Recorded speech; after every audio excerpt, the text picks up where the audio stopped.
You still thinking about what the scientists told us? About where Renans really come from? I am, but not for myself. You're worried about the future of the Renan people. The fact that our people have been the same this whole time will only give the Dahnans further reason to resent us.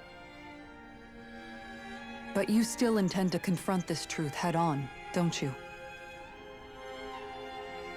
Well, I did declare that I would live my life for the living, and not the dead. Even as I dream of retirement, I shall remain dedicated to the cause. I'm sure you'll do great. Now that I think about it, I don't believe I've ever heard you criticize or reproach us Renans even once. I'm no saint. I have skeletons in my closet too. There was definitely a time when I hated Renans for who they were. I hated them just for being Renan. But you changed that, Dohalim. You gave me an opportunity to see them in a different light. Thanks to your reforms, we were able to stand next to Renans not as slaves, but as equals for the first time in our lives. Of course, I'm sure there were some Renans who still hated us on the inside. But we knew that not all of you were like that. There were those of you who were good, and that was a start. When it comes down to it, Renans are just people. They can be good or bad, just like Dahnans. That is, in essence, the heart of your approach, isn't it? That we're all people. Yeah, it is. When you can pull someone aside and talk to them one-on-one, then you have the chance to come to an understanding. But as soon as you stereotype, that chance goes away, and you stop thinking of them as people that you can relate to. I understand what you're saying, but we're talking about massive numbers of Renans and Dahnans alike. Realistically speaking, surely they won't all be able to get along. Even if we end up butting heads with one person, maybe we'll find better luck among their friends. If we can build a society that works like that, that'll be something worth nurturing and protecting. So you wish for people to form real bonds and do away with the hierarchy outright? To deal with one another as humans, and nothing more? That's the ideal future you hope to see when this is all over? Yes, I do. I think it would make for a fine tribute to my brother's legacy. Though, that said, I would be doing it for the people of the future first and foremost. Do you still plan to return to Lenegis when this is over? Indeed I do. I don't know whether I'll be able to reside in Lenegis proper, however. My first order of business may be to find somewhere to live. You'll always have a home in Menancia, you know. As I shall ever keep in mind. Well, if you ever need a helping hand, don't hesitate to come get me. I'll always be there for you, Doe. Did you just... Never mind. Thank you, Kisara. I appreciate your patience as I work all this out. Don't even mention it. And really, when you think about it, now that we know the two of us aren't so different after all, don't you think that brings down a barrier that used to be between us? You know, I hadn't actually thought of it that way before. But I do like the sound of it. Yeah, I think I do too.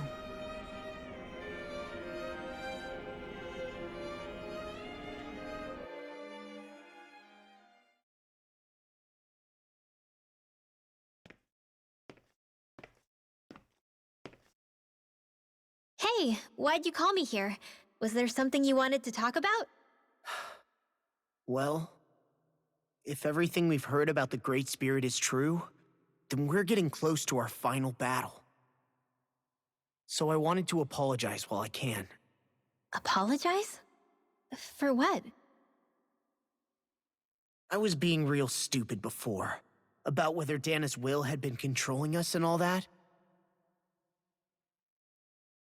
I get why you're angry now.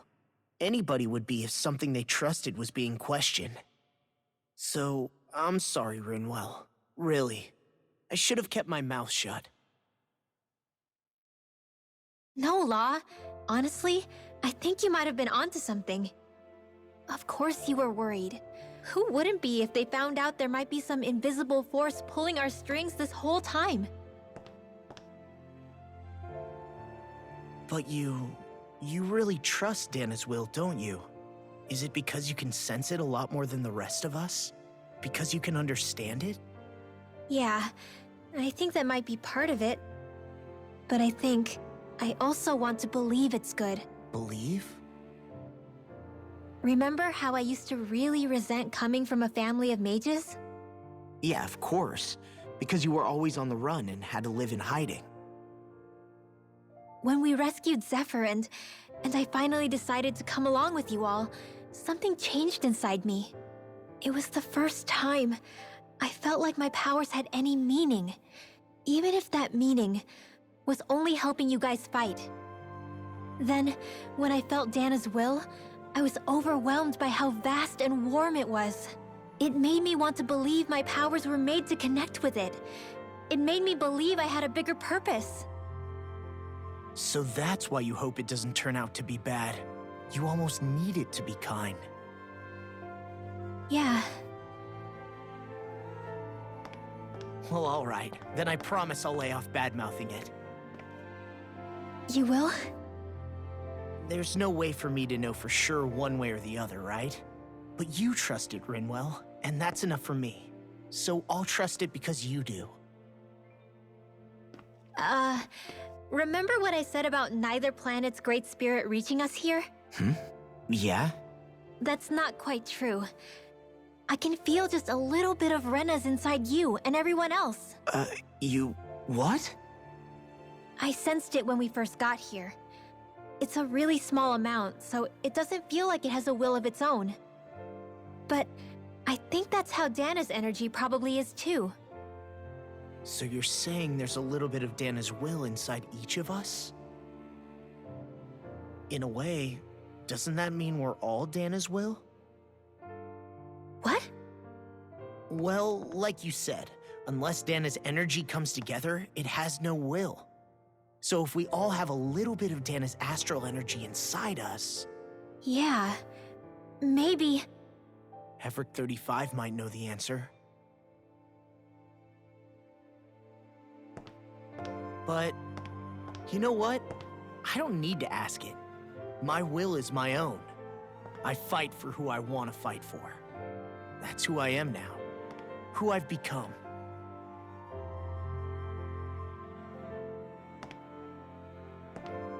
So thanks, Rinwell, for sharing that with me. Ah.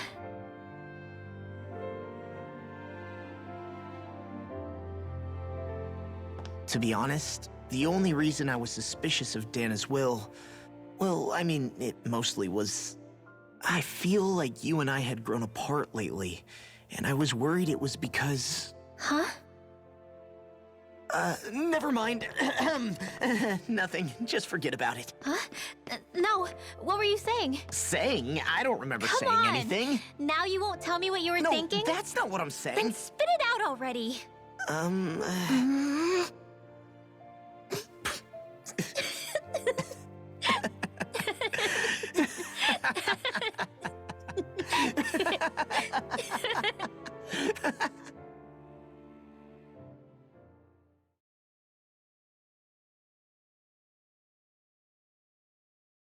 You sure you don't want to get some rest? I can't. I've got too much on my mind. Especially knowing how close our last battle is. How are you doing, Xion? Same as you, still trying to absorb everything.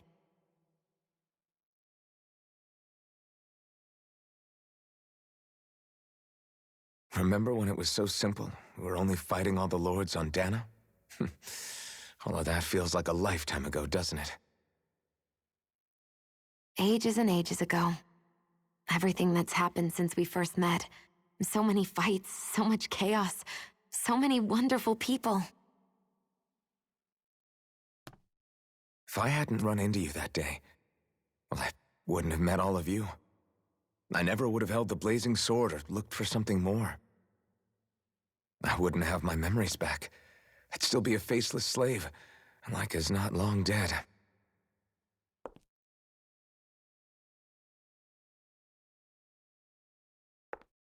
Hey, Alphen. I want you to promise me something. Yeah? If we can't find the Renis Alma, there's something I want you to do. Like Hevrecht 35 said, the only way we can end the Great Spirit for good is to go after both the main body in Rena and the thorns in me. I need you to promise me, Alphen, that if for some reason we can't get the Renis Alma back, you'll use the Blazing Sword to destroy the Great Spirit, and me along with it. Huh? It's true the Blazing Sword may not have the strength of the Renis Alma. But it's taken us this far. It's slain lords and beasts. At the very least, it has to be worth a try. You can't be serious. Have you forgotten everything Listen, that we've... the Great Spirit isn't just our problem. It's a threat to our entire world.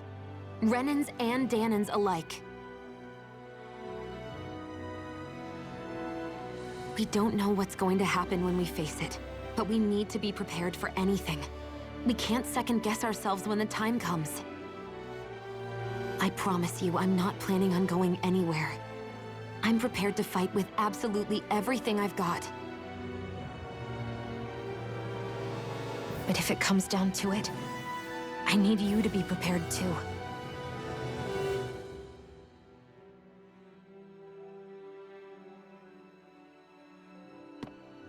Okay. But you should know that I'm not going to give up on you, Shionne. I'm going to fight this until the very end. I hope you can forgive me for that. Alphen.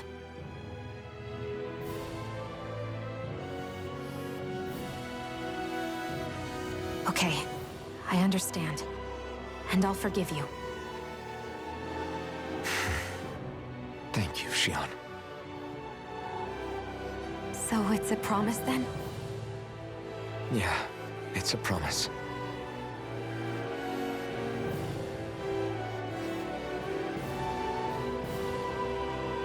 I remember how I felt the first time you touched me.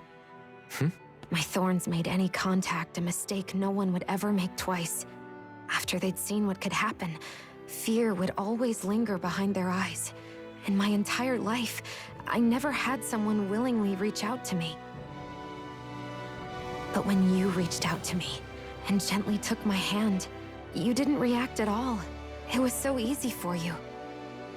I don't have words for the shock I felt in that moment. That's because I couldn't feel pain back then. Even once you could, though, you still chose to keep reaching out to me. And when you did, I felt this warmth that I had never known before.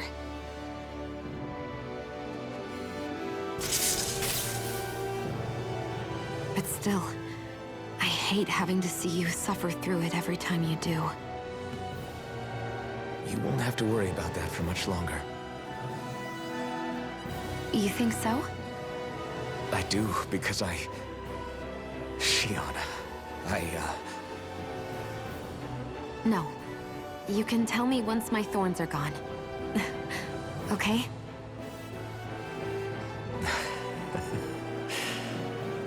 Yeah. Okay.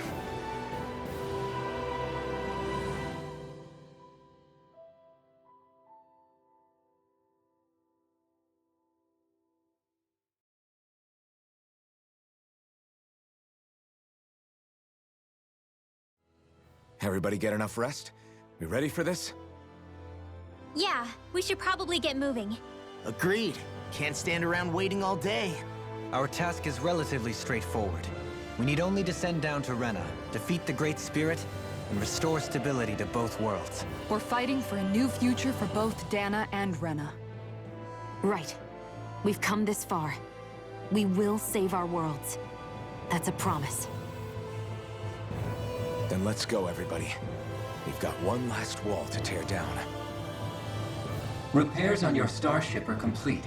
Everything is in working order. Is that you, Hevrek 35? You can see us from where you are? I can. I can see anywhere within the bounds of Dake Faisal. Sounds like someone's a peeping Tom. Maybe we should give Hevrecht 35 a break.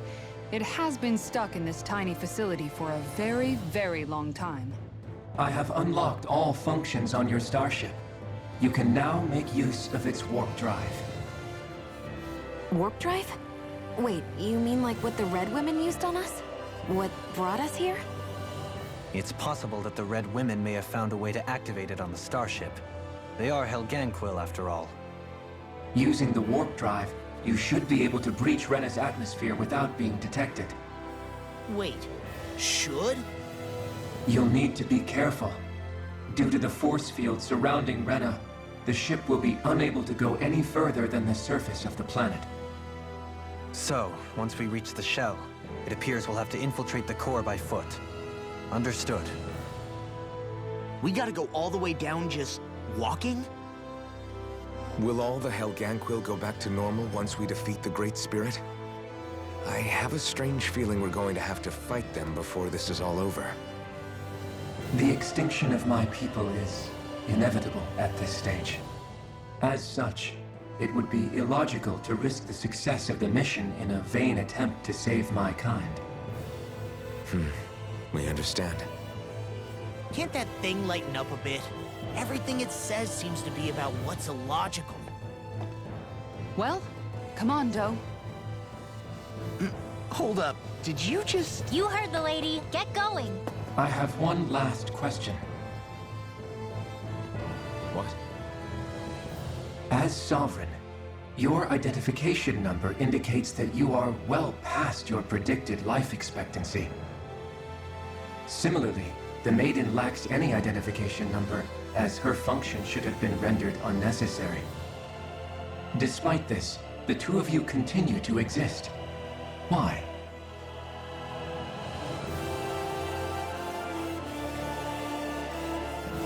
We exist because others have entrusted this to us.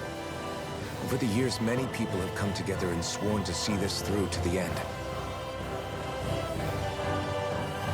You mean it is because of multiple chance interactions? The likelihood of such events is statistically improbable. Why have you two continued to persist under these conditions?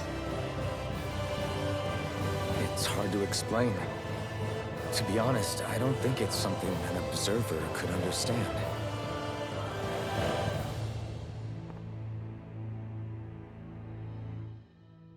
All right, time to get back on the Fall Knights.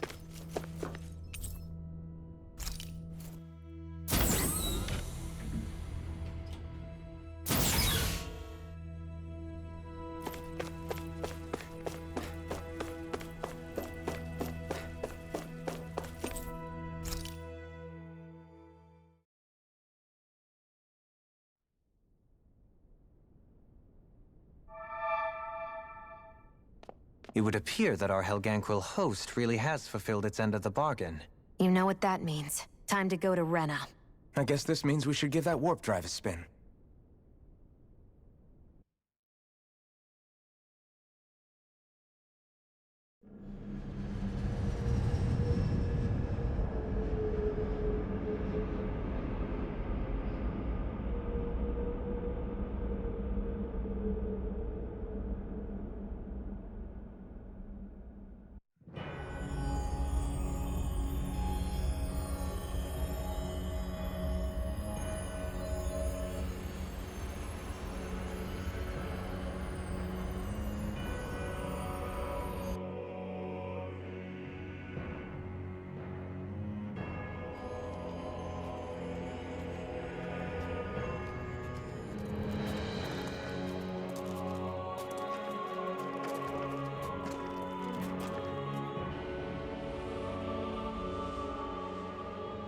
There's nothing here. This weird ocean we're surrounded by just stretches out everywhere. Is this really where the Helganquil come from? sense even a trace of astral energy. This world is dead. Then this must be the Hollowing. You mean to tell me this whole world, the entire ocean is that stuff? And it's covering everything. The entire planet. This is what the Great Spirit does. After it depleted this planet of every last speck of astral energy, it went after Dana. So arresting. This world of doom. Back in its day, Rena was probably just as vibrant as Dana is. But after being robbed of its astral energy for so long, those days are gone and past. This is all that will remain. So the Great Spirit took everything. It stole energy not just from living beings, but the land, the sea, everything. And it bound the Helganquil in servitude, until their whole world was nothing but this. And by the looks of it, that's how it remains to this day. A world of death and emptiness. With nothing left here to consume, the Great Spirit turned its sights on Dana, looking for another host. You're saying if we don't stop it, this is what Dana's going to look like? We can be sure that even these few remaining remnants of Renan life will not be spared in the end. If the oblivion and darkness both Shion and Naori saw comes to pass, nothing will survive. It looks like we can climb down from there. Let's take a look.